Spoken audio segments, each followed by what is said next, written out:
Hi. So if you were to ask your parents what movie or show most represented what things were like when they were a kid, what youth culture was like during the years they grew up, depending on their age and where they grew up, their answers will probably range from The Breakfast Club, to The Outsiders, to The Wonder Years, to Ferris Bueller, to American Graffiti, Stand By Me, and The Karate Kid. And those type of answers get me thinking how I might answer that question to my kids one day.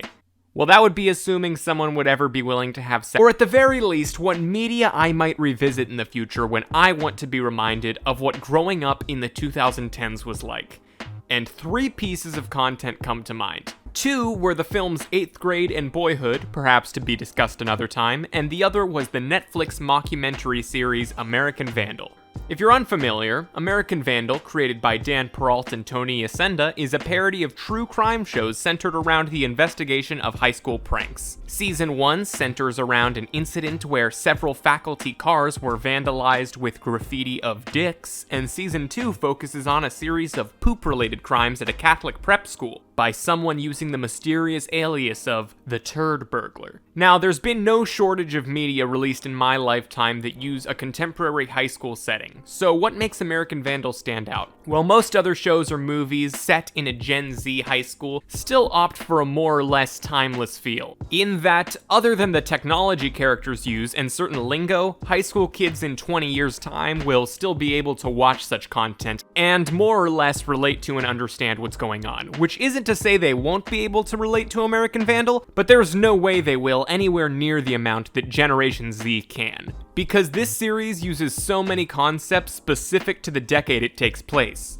The examples for this are endless. For starters, characters. There are so many types of kids represented throughout the series with personalities that can only be bred in contemporary culture. The person possibly framed for the crime of Season 1 is a wannabe class clown that most people don't find funny and has a YouTube prank channel. What up? I'm Dylan. And I'm Spencer, and this is Baby Farting.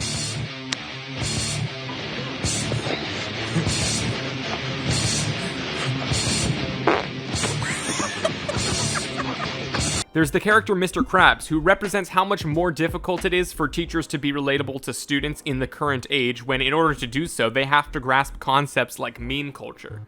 I listened to Drake. This is from last weekend. I got the 2-weekend pass. This weekend is Skrillex. So yeah, I get it. I have the students' respect. The character Krista Carlisle represents performative activism, fighting for social causes because it helps her public image, rather than doing so because she actually cares about such issues. She single-handedly organized a walkout in protest of the school not observing Rosh Hashanah. This is proof that religious equality is more important than football. Who says that Christmas is more important than Rosh Hashanah? You know, I'm not even Jewish, but I feel the need to make sure that everybody feels included. It's religious racism. The primary suspect of the second season, Tanner McLean, is a very specific type of kid I feel a lot of people know. Kind of weird, a know-it-all. People tease him, but he either doesn't realize it or doesn't care. Bullying requires an unwilling participant. 2-fruit combo.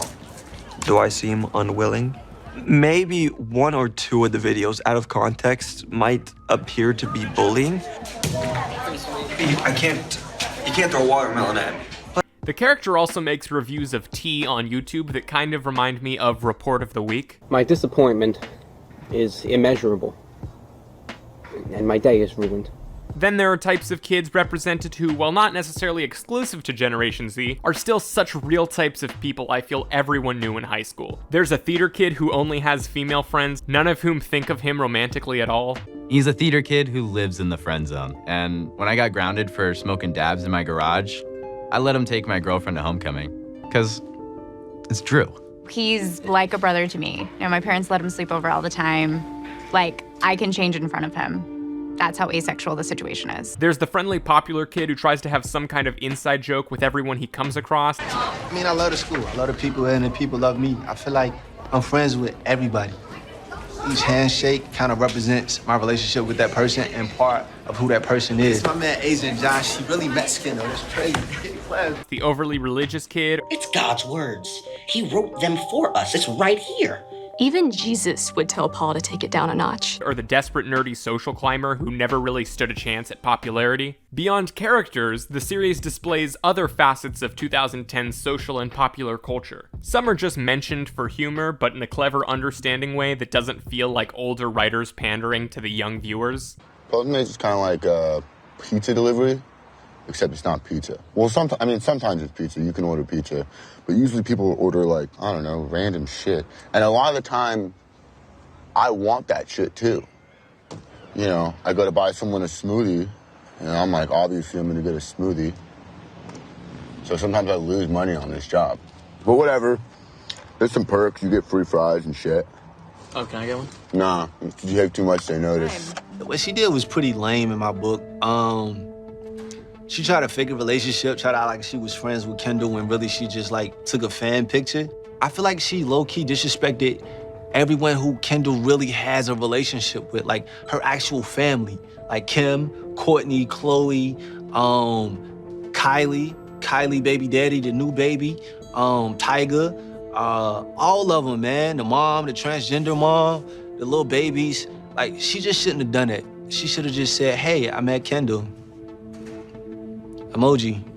But others are incorporated into the plot. This is a mystery show set in a contemporary high school, so of course, social media and technology are used to determine who can be ruled out as a culprit in the crimes. Snapchat stories, text etiquette, geotagged Twitch streams, differences in people's emoji usage, and even the iOS 11.1 glitch that prevented users from typing I are all resources used in the show's investigations. An additional plot point that I relate to on a personal level occurs in season 2. A student steals the school's mascot costume and creates an Instagram page where they post crude pictures in the costume and make fun of the head cheerleader that was most butthurt about the suit being stolen. All of the posts were directed at Paige Burton.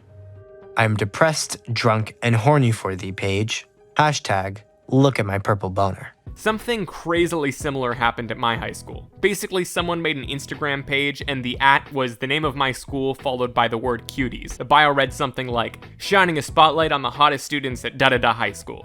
Before the page even posted anything, the faculty found out about it and had the girl who was ASB president tell us at assembly that whoever created the account better delete it or there would be consequences. And guess who the first cutie the page posted about was?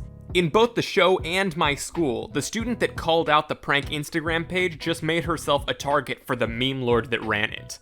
Only in Generation Z. Something else represented in the show I have experience with is how now that schools have computers, if you ever accidentally leave yourself logged in, whichever student uses the laptop next has the opportunity to fuck with you.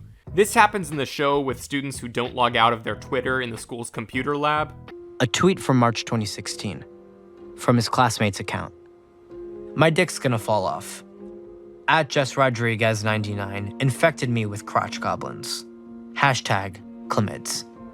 This is another instance where I can relate personally. One time I didn't log out of my school Gmail and whoever used the computer after me commented racial slurs on one of my teacher's Google Classroom posts.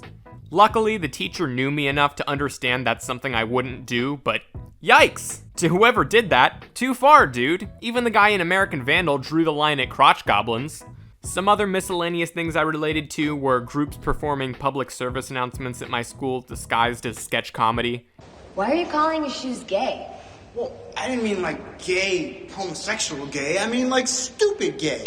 Why say either? Exactly. Because bullying is weak, but kindness is savage. That's great. Taking a million pictures of yourself before you have one you're comfortable posting or sending to somebody, and also just trying to sneak pictures of someone attractive. That character in this show is hilariously called only Hot Janitor. I can't believe we lost Hot Janitor. Oh, Hot Janitor? Everyone loves him, especially the girls, because he's hot. I mean, you'd never think that mopping would be hot. But like when he does it,